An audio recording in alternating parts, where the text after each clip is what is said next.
What's up, everybody?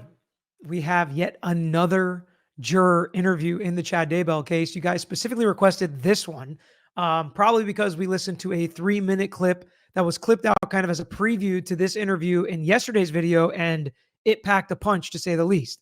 I have not watched any of this interview outside those 3 minutes yet, so this will be the first reaction and recap that I give to this interview. You're going to get my initial gut reactions as he talks with Nate Eaton. I'm sure there will be more new details revealed with this juror just based off those 3 minutes. And again, if more of these interviews come out, it seems like Nate Eaton did a ton of juror interviews with all the Daybell jurors. If you guys are sick of them and you're done, just let me know in the comments. If you want to hear more and you want to hear me react to and continue to recap these, let me know, because you guys control the content on this channel. Just let me know if you like it and are continuing to watch by hitting the like button on this video. And don't forget to subscribe to our page. But for now, let's get into juror number 14's interview with Nate Eaton.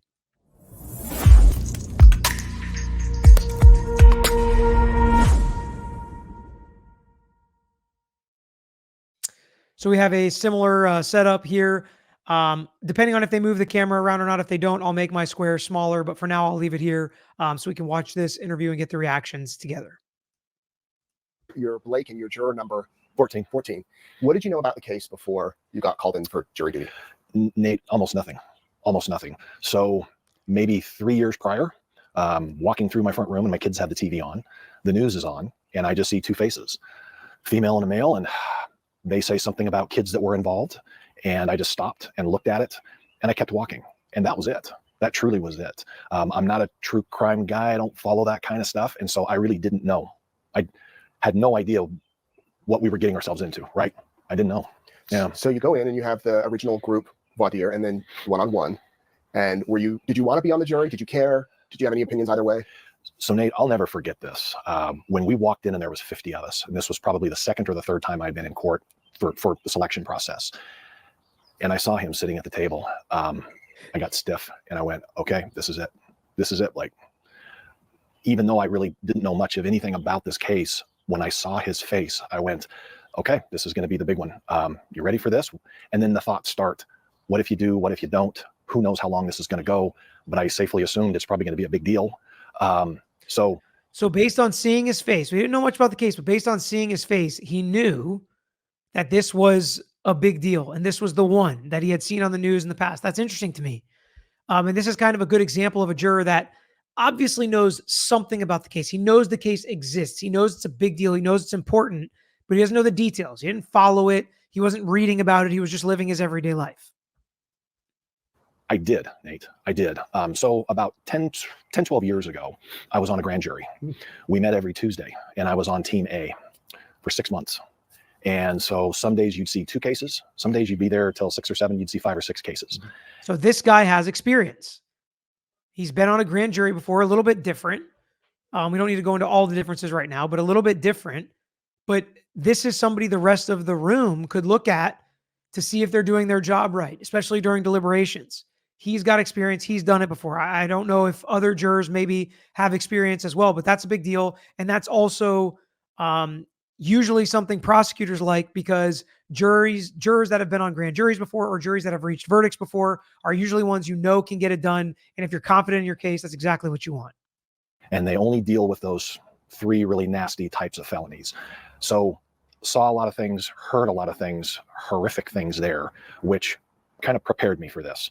So when we came in and we were the 50, I did. Wow. I did. I wanted to be part of it, and had no idea, what was going to entail for those next 10, 11 weeks, but I did. So it kind of prepared you You for wanted to be on the jury, which is another thing lawyers always think about and discuss. Do we really want jurors that want to be on the jury? Do we not? Depends on the case. Usually, obviously, in this situation, prosecutors really do, because that usually research shows indicates something good for the prosecutor. A guy like this, been on a grand jury before, really wants to be on this jury, probably is going to be a good juror for the prosecution. And it seems like that's exactly what happened.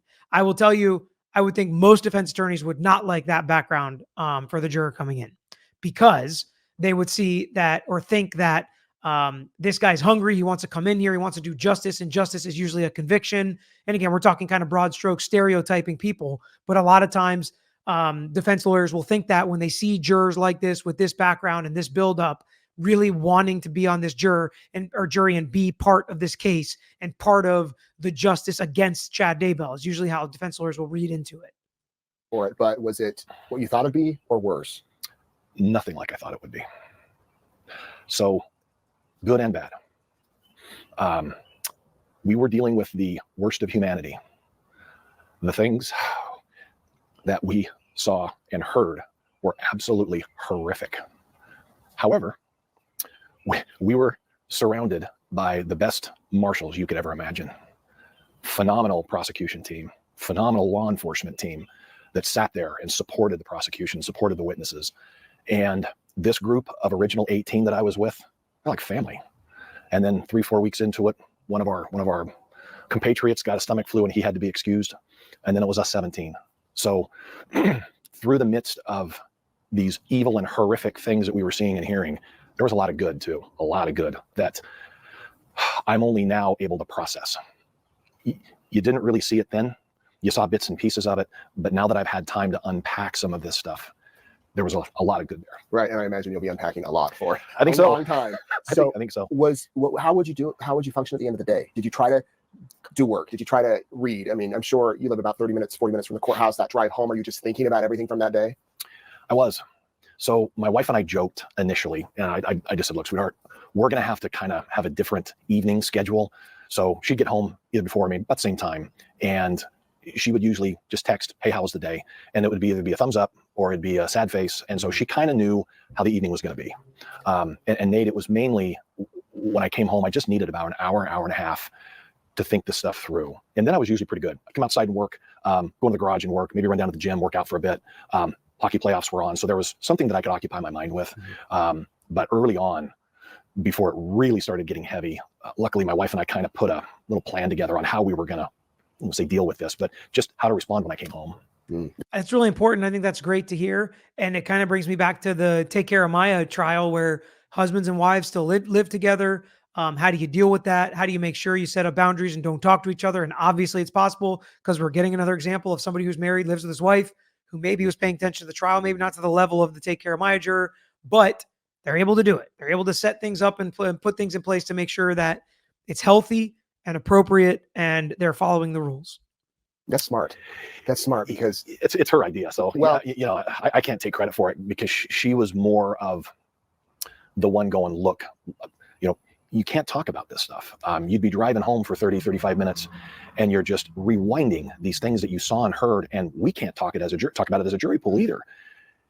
You can't believe what you're hearing and seeing. And then you come back into a room and you're staring at each other and you have to talk about how your kids and your weekend and we're going to go fishing. And, so I found out early on that I needed to have kind of a system that worked for her and I. And it did. Yeah, it did. What was the worst part? There were two. The photos of the kids. I have two kids of my own. They're 25 and 21. I can't fathom that. I can't. And then the victim statements on Friday. You are 20, 30 feet from family members that are weeping openly in court. We got it lucky. We were able to go home. We still have our family members. They don't. That's going to take me a while to, I don't want to say get over, but understand those victim statements. And, bless his heart, Judge understood this was getting really heavy in the courtroom and gave us a break at the appropriate time. When we came back in for the rest of them, I brought 2 more tissue boxes because girl next to me on both sides, it was brutal. Absolutely brutal. Not only are your peers and you're trying to keep everything in, but the family members that are just on the other side of the gallery are just weeping openly. And this is after you've already convicted the guy. So everybody in the room agrees who did this, right? Everybody in the room, including the jurors, agreed who did this, who's responsible for this. And then what is the carnage and what's left over after he, ruined everybody's lives. And you sit there and you watch it and you listen to it together and it is brutal. Right. Those 2 events were, had no idea. Right. You said it'll take you a while to process the victim impact statements. I don't know if anyone can ever process those photos. And very few people saw them in this trial. And you were one of the very few. Yeah, and here's where I have to just give so much credit to the Fab Four, I call them, the four bailiffs that really took care of us day in and day out. They knew. They warned us on Friday, hey guys, this is what's going to be coming up on Monday. We came in Monday morning before they even checked the hallways for us to go on bathroom breaks, get water and ice, and kind of this normal routine that we had in the morning. They warned us then they warned us before we even lined up out in the hallway. So these guys are professionals. They really, really know what they're doing. And not only the preparation for it, after we saw those photos, they understood. They stopped me and another one of our jurors in the hallway and said, Blake, you just let us know when you're ready for us to come back in. We're going to give you some extra time, because Nate, not only are half of us weeping in the jury box when they opened the door to let us go back out into the hallway, the rest of them outwardly were sobbing. You could hear it all down the hallway. And then when we got into the jury room, it was horrific. And these jurors go through real emotions, and that's why they do provide those packets with mental health counseling if they need it, and different resources for them to go through and working through these horrific details and the pictures and information and everything they've seen and been through in these trials. It's life-changing. I think that's the only way to really say it. But again, the positive, the good, was that these bailiffs knew that. They were one of them had some experience with a large trial like this, and so he was really good about it. And then I kid you not, later that afternoon, before we were ready to leave, we had all kind of settled down a little bit and acknowledged, semi-processed what we had just saw. And then the following day, we were good. We were good. I can't say enough about those other 17. I can't. I miss them. I do. But those were the two events that you don't want anybody to see that. Right. Was there a moment where you said, okay, he's guilty? Or was it an accumulation of things? The first 3 weeks was just law enforcement, and then they brought in some of the FBI to show the cell towers. Early on, you still didn't know what else they were going to bring in. So it took, for me, probably 4 weeks, 5 weeks. And when I say that, when the texts started coming in, and people are who they are when they send email and text to each other. That's who you are. When we started seeing those things, and then they would support that with GPS, whether it's a burner phone or not, where these certain people are at certain times of the day on certain dates. Okay, then I could see the picture they're trying to paint, the dots they're trying to connect. And it was probably 6 weeks in, 5-6 weeks in, that I went, okay, I see it now. Because by that time, you had had all of those close inner circle witnesses that were verbally stating, he said this, he said this, he said this, and then they were backed up with emails and texts. It wasn't just someone's opinion, maybe they're lying, maybe they're not. No, it was supported by. Interesting how he looks at all that, right? He's judging the credibility of witnesses. Are they lying? Are they not? But then when they're backed up with texts, that's why it's so important to have that objective evidence and that forensic evidence that you can show. 5 or 6 weeks of building testimony. We kind of went through it together, right? And we followed these cases and these days of trial as well. And we talked about how the state was building this case. And we knew a lot more about it because we've been following it from the jump. So we knew some of what was coming. We watched Lori Vallow's trial, and we saw as the state continued to build this case to prove Chad did this beyond a reasonable doubt, and not just with their arguments, not just with one witness testimony, with a full set of inner circle witnesses testimony. And then on top of that, texts and emails. And on top of that, the forensic cell phone data. I mean, there was so much that the state had to build with. And again, it took them 5 to 6 weeks to start to get there for this one juror, which is, how it's supposed to work. He's not supposed to, on day one, know who did it and be ready to vote guilty. Oh my gosh, he really did say that. And he really does think this. And he really is trying to manipulate and make this happen and this plan. And so it was probably 4 or 5 weeks in. What about one witness? Was there one that really stood out to you above the rest that kind of sealed the deal? I forget the gentleman's last name. FBI, I think his first name was Doug Hart. Doug Hart. Do you think Nate knows this case? His communication of the information that he had gathered was, he's an orator. He is a great speaker. Optics are phenomenal. But his supports, and I know that's why they brought him back a second time, his supports and the way he could explain it. And it wasn't, for whatever reason, his slideshow or presentation didn't have 19 pieces of information on it. And you're going, what was that? Right. It was clean. I have a question. Yeah. It was very clean Yeah. and it was very precise. And when you're dealing with that much information, really, we as the jury, we just want to know dates, times, who was it, where were they? And then we'll draw the conclusion. So if I'm telling you now, and we're talking about how the prosecution's doing it in the Karen Reed case for anybody following it, jurors like it to be concise and precise and go down and tell us what we're looking at and walk through it. And it's just like, woof. Sometimes that's not what happens. Then it gets really hard for a jury to follow. He was outstanding. Were you anxious for a really strong defense? I mean, the whole time the prosecution's going on, you're like, all right, let's be open-minded and see what they have. And in turn, once the defense was presented, what were your thoughts? Kept waiting, Nate. Kept waiting. Where is it? I'll jump ahead.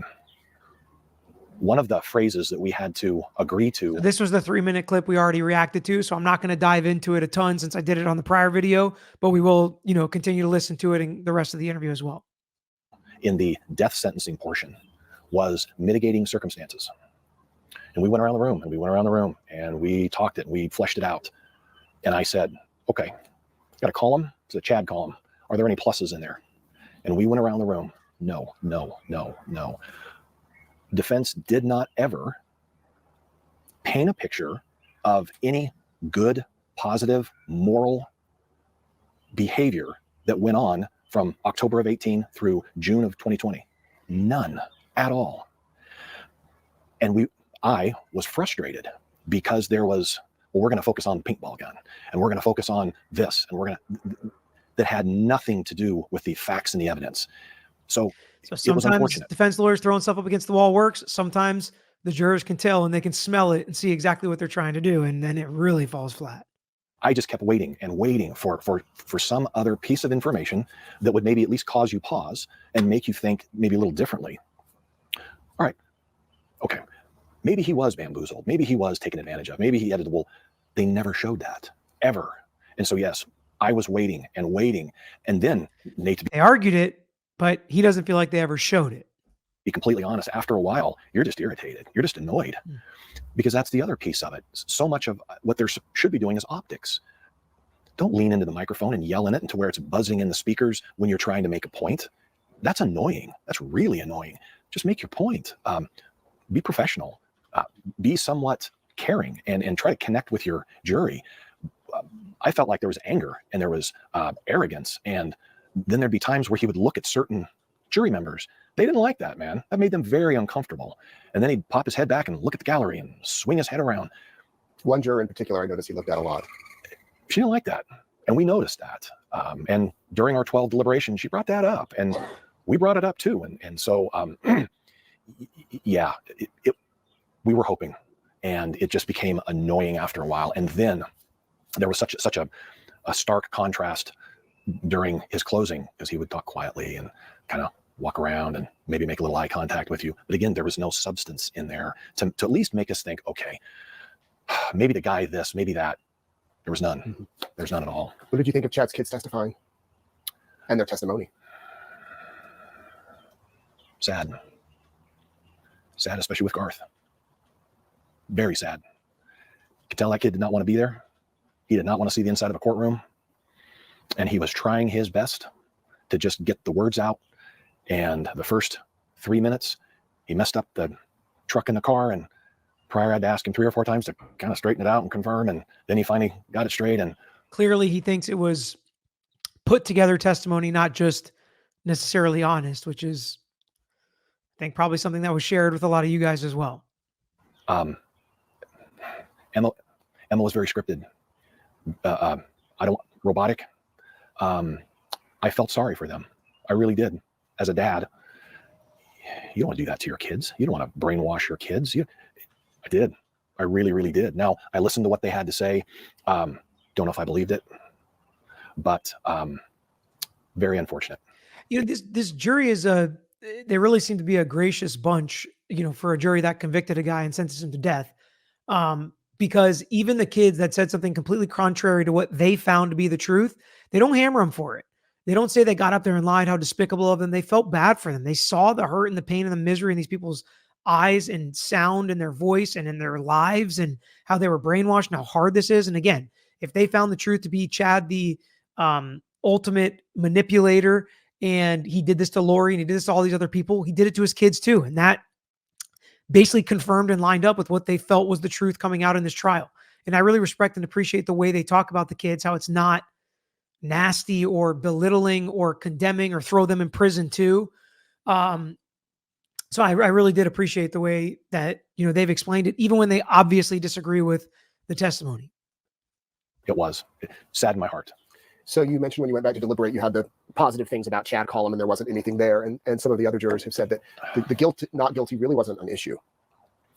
It was not at all. So Wednesday, after everybody rested, jury instructions were given, and then the 5 alternates were named. They walked the 5 down the hallway into a completely separate room, and they brought us 12 into our normal room. We were brokenhearted, man. We love those guys. It's kind of like a family, right? It is, Nate, and it absolutely broke our heart. And it didn't matter who the 5 were going to be. You wanted your whole team in there. Mm-hmm. And so this was the first time that we ever were able to talk to each other now. And so we had jury instructions, we had the counts, and we were so overwhelmed that we could talk now. This is what we did. We brought a couch in. It's kind of a long story. Brought our couch in, and there's a really long table and a small table. We pushed that long table up against the window. We brought the chairs, and we sat in a circle like we were sitting around a fire. And we just talked for 2 hours. We just talked, got things off our chest. We laughed, we teared up, but we were able to unwind finally. 2 months deliberation, and there's all these things that you remember and you want to talk about. And the other thing about this too is that the other 16 would agree to. Nobody was really talking over anybody. No one would interrupt. No one would, hey, your opinion doesn't. We just spoke freely. And so for that first Wednesday afternoon, when they rested, we finally were able to just be ourselves and talk about it. So we knew what we had to do Thursday. We knew what was up and coming. We had read jury instructions before we left that night. We read through the counts, and we just said, look, let's save that for Thursday. Okay. We needed that. Mentally, you're exhausted. And we had no idea what was coming up on Friday with these victim statements. And so that was what we did Wednesday, and got back to the hotel and tried to think through more of this stuff. And then Thursday, when we came back, that's when we started in the morning.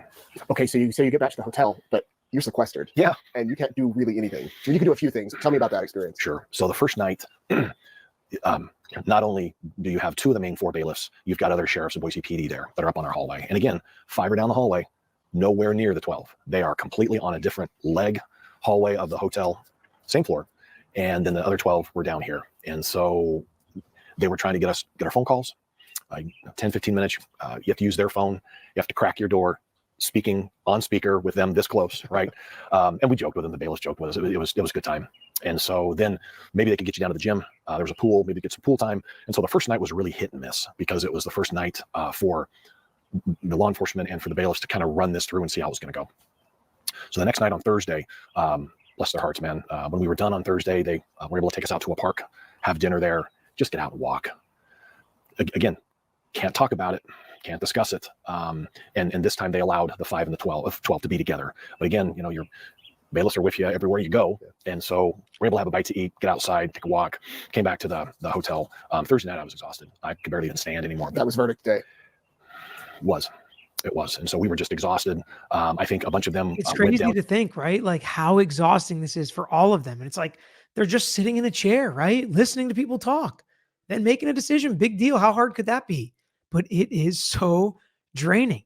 Same thing with lawyers. Like you're giving a speech, you're making arguments, you're asking people questions. How hard could it be? It's like this trial stuff is really exhausting from all angles. Went to like a game room and watched a movie until 10. I think curfew was 10 o'clock. And then Friday was the heavy day.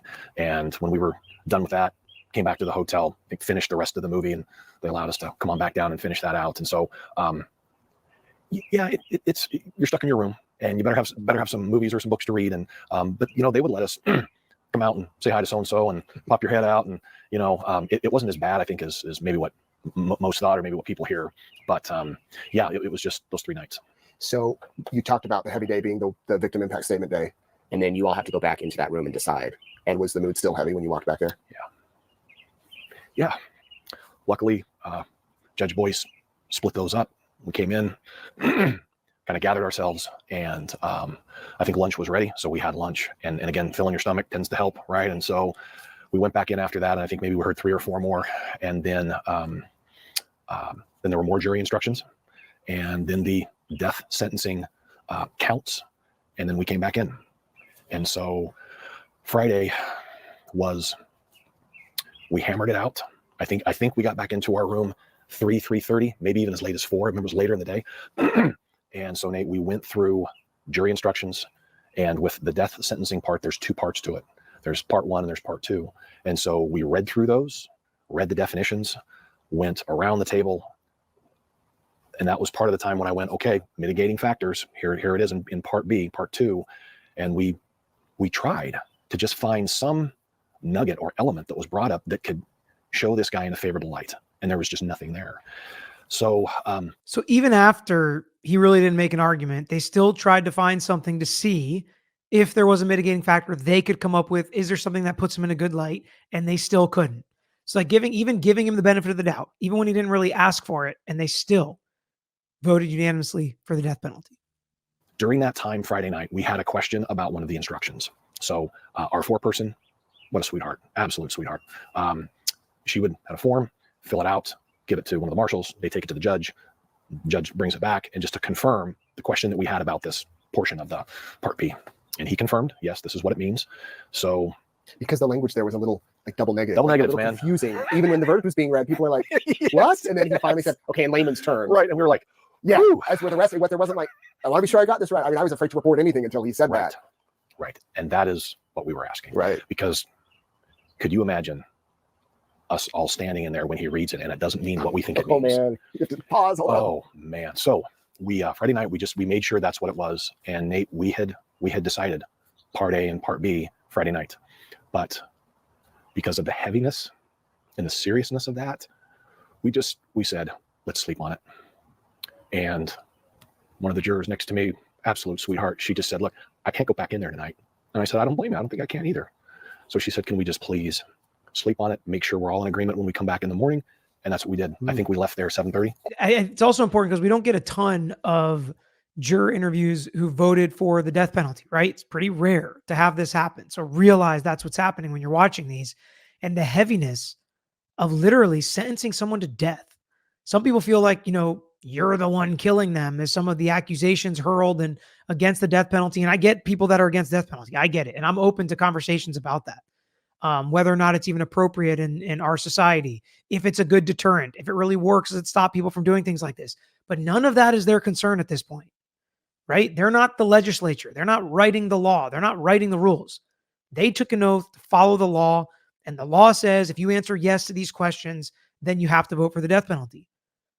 But they're taking it really seriously. And they didn't renege, because if they would have said, I don't believe in the death penalty, I would never sentence anybody to death, then they legally cannot sit on this jury. So all of them that got to this point, they agreed. If the answers were all yes and all the evidence points to this, we are going to vote for the death penalty. That's the only fair way to give the state a fair trial and the victims and their families. And so they did it as hard as it was. And you can just tell by listening to them and watching them how heavy this was, how difficult it was. They took their time. They slept on it. They did it the right way. But this is a very unusual thing to be able to sit here and watch how people's minds worked in voting to put someone to death. Literally, it's wild to think about when it's like you put it in real terms. 7:45 Friday night, and came back in Saturday morning. We talked about it some more. Everybody still felt the same. One or two of the folks just had some questions that we wanted to work through and kind of get to point A to point B, and we did. We let them talk and kind of work those things out, and they finally felt comfortable with, okay, that makes sense. And that's the thing. You've got to give people the freedom to be able to speak and explain maybe what they're struggling with or what doesn't. That's such a good leader. So I've been on a couple committees recently, and some of them are great, some of them are not. And if I chair a committee, one of the things I always love to do is try to get people to talk.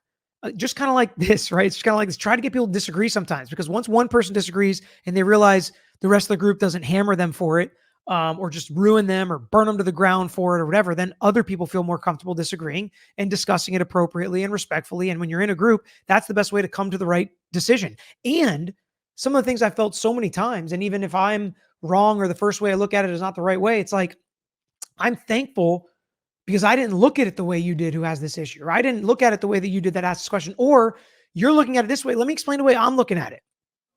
I think it may help you get past that objection. That's good leadership, in my opinion. I love when I'm on committees where the leader of the committee or the chair of the committee treats us like that. I like to step up and be the person sometimes to test that and disagree. And it seems like that's what happened in this jury pool. And you have good leaders and people that are respectful of each other and like each other, that can really go a long way. And they can move mountains. It's crazy that a random group of people can come to decisions like this. And then we look at politics and what happens there and how it's so hard to get anything good done, to get anything that everybody can agree with done. Right. And those are paid expert people with experience in the field. Yet you just throw people together, and sometimes they do an amazing job in jury duty. Now, there are obviously issues and some people that struggle being jurors and some juries that have struggled before, but it's cool to see it when it works. Makes sense to them, instead of, well, no, that's what we just, no, just relax. We got time. This is a person's life. So let's just make sure everybody's comfortable with it. So we came in Saturday morning. We talked it through for maybe another hour and a half. And then our foreperson signed that document and told bailiff, and bailiff told the judge. And then what was it like walking in that courtroom one last time?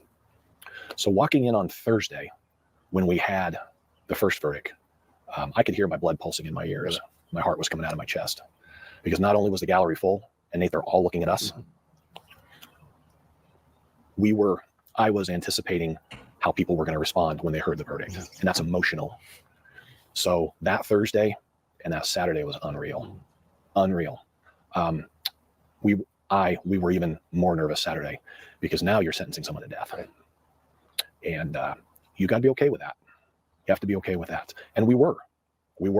There's the questionnaire they have you fill out in the very beginning. A lot of the folks on our team were brought in one-on-one and had that question asked specifically to them. I didn't, but you got to be able to do that. And so coming in Saturday, like I mentioned to you earlier, part of the day Saturday was still a blur for me, because there were so many. That's why jury selection is so important as well, and digging in and scrutinizing and make sure they're the right possible jurors for this case. Ups and downs, and your body responding to all of these nerves and anxious. And not only that, God, I got to leave these people now. I got to leave these people that I've spent 10 weeks with. So those 2 days, Thursday and Saturday, for me were just absolutely intense. What was that drive home like Saturday? It was quiet. Tears. I didn't want to leave the parking garage.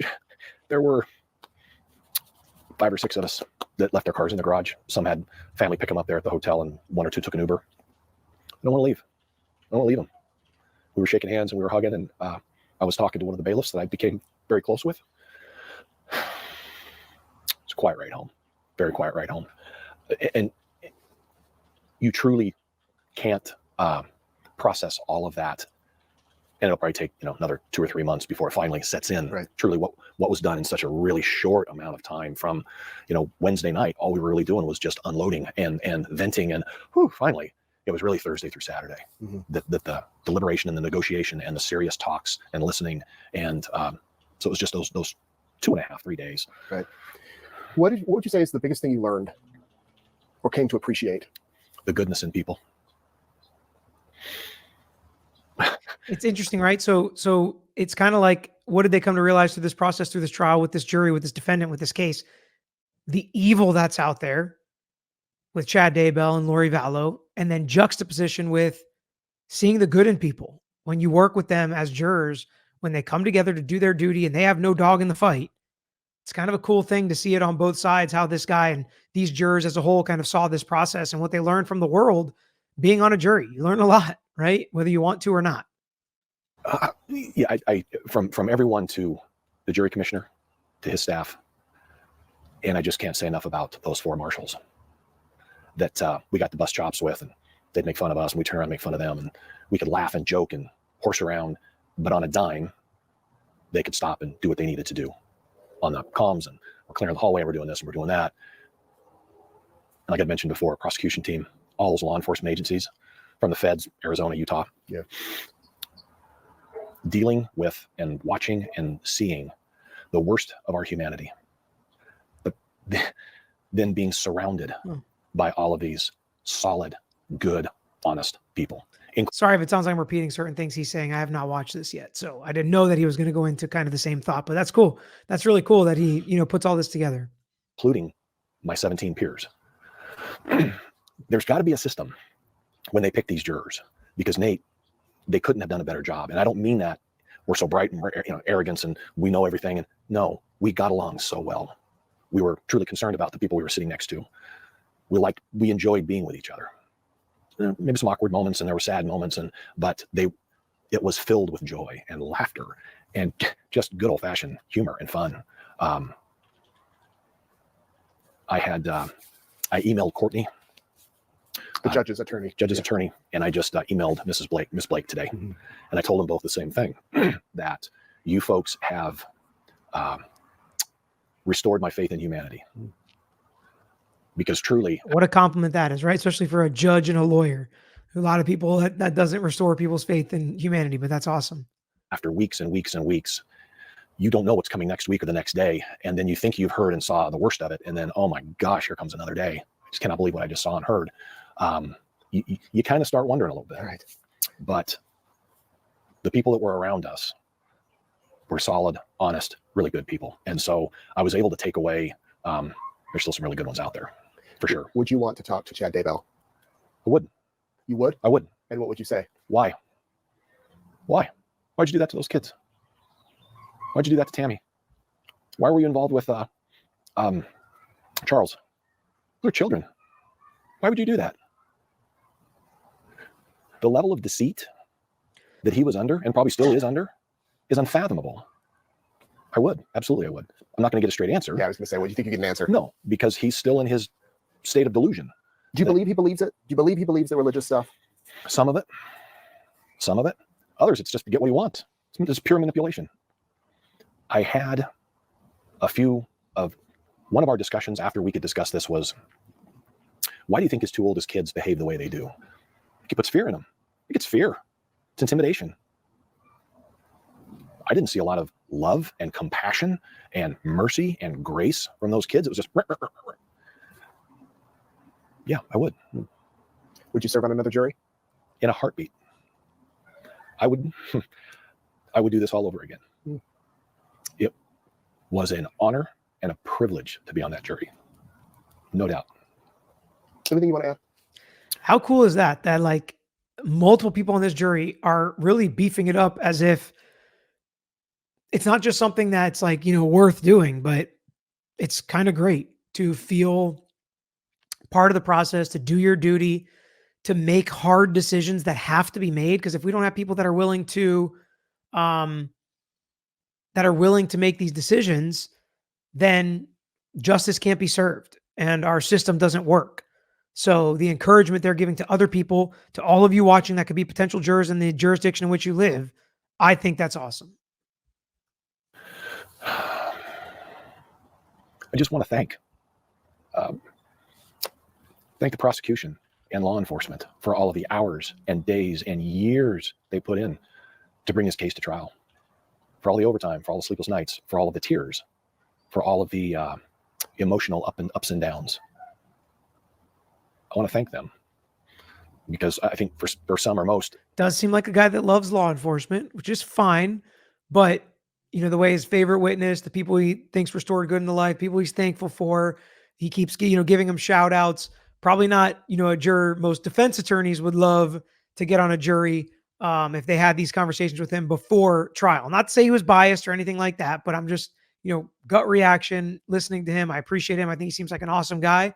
But my guess is with these discussions, most defense attorneys would strike this juror if they knew this stuff, right? But I don't know what came out in what ear. This is done. Just let's move on to whatever the next case is or whatnot. But they need recognition. They need to be thanked. And again, I'll go back to our bailiffs again, our marshals. These are the kind of guys that you would ask to be your kids' godparents. Mm-hmm. They're that quality of people. I think that's right. how I'll put a period on the end of that sentence. It's interesting. Like, I wonder how that affected the way he looked at law enforcement witnesses, with how he was feeling about the marshals and the bailiffs and all the law enforcement around the area. and whether that has an effect on how he looks at other witnesses or who he finds more believable or not. Because one of the big things we also talk about is just because they're law enforcement doesn't mean you have to believe them, doesn't mean you have to make them more credible than other witnesses. We realize most jurors do that, give more credence to law enforcement officers or military than they do, just your average Joe witness. But it's kind of interesting ending there and really with the feels as far as law enforcement goes. But I really appreciated this. I thought this was great. It's great insights to learn from a jury that really took it seriously and did their job well, and appreciated it and held it in high regard and encourage others to do it because they looked at it as a positive, life-changing experience. So there probably will be more rolling out. I can't tell if you guys want me to keep doing these recaps or not, but just let me know in the comments and by liking the video. I appreciate all of those of you who joined me for this one. Till next time, I'm out of here. Thanks for watching another episode of The Lawyer You Know. If you enjoyed the episode, please hit the thumbs up and share with your friends who may be interested here on YouTube. And don't forget to subscribe. You can also follow us on Instagram, Twitter, Facebook, and TikTok. And don't forget to check out the Lawyer You Know podcast with new seasons dropping every quarter. If you have a case you want to talk to us about, if it's a personal injury case, wrongful death, catastrophic injury, car accident, or slip and fall case, please email us at lawyeryouknow@gmail.com. And of course, all these links I just mentioned are included in the description below on this episode and every episode. So until next time, this is Peter Tragos, The Lawyer You Know.